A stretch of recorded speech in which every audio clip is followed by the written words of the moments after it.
गुलाम बादशाह सुंदरी ड्रामा जो बहुत ही इंटरेस्टिंग मोड़ पर आ चुका है। इसके आने वाले एपिसोड में आप देखेंगे कि बादशाह अपनी फूफो के हाथों मजबूर होकर अब शादी के लिए घर तो लौट आएगा, लेकिन वो अपने बाप और अपनी माँ से बहुत नाराज़ होगा। दूसरी तरफ गुलाम को भी बहुत शिद्दत से एहसास होगा कि कहीं वो बादशाह के साथ ना इंसाफ़ी तो नहीं कर रहा, जब उसे सब पता है कि जिस लड़की को वो तलाश कर रहा है वो सुंदरी है और सुंदरी के साथ वो शादी कर रहा है।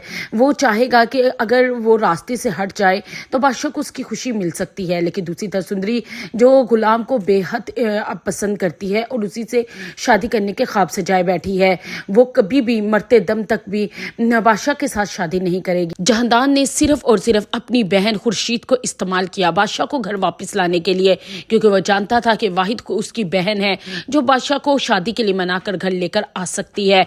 और लेकिन वो कभी भी खुर्शीद को सुंदरी के मुतल्लक कुछ नहीं बताएगा कि वो इसी हवेली में पहले से मौजूद थी और उसका और गुलाम का निकाह वो खुद ही करवा रहा है। वो दोनों का निकाह करवा कर इस हवेली से उन दोनों को बहुत दूर भेज देगा, जहां तक खुर्शीद और बादशाह की रसाई ना हो। और दूसरी तरफ सुंदरी हाथों में मेहंदी लगाए गुलाम का इंतज़ार कर रही होगी, क्योंकि आज के दिन उन दोनों का निकाह था और निकाह के फ़ौरन बाद ही गुलाम इस हवेली से भी आज़ाद हो जाएगा। लेकिन गुलाम बादशाह की यह हालत देखकर उससे रहा नहीं जाएगा। उसे अंदर ही अंदर ये गिल्ट खाया जाएगा कि जो सारी ज़िंदगी बादशाह ने उस पर एहसान किए, दूसरों से ज़्यादा उसका ख्याल रखा, यहाँ तक कि उसके सगे बाप ने भी गुलाम का वो साथ नहीं दिया जो बादशाह ने दिया।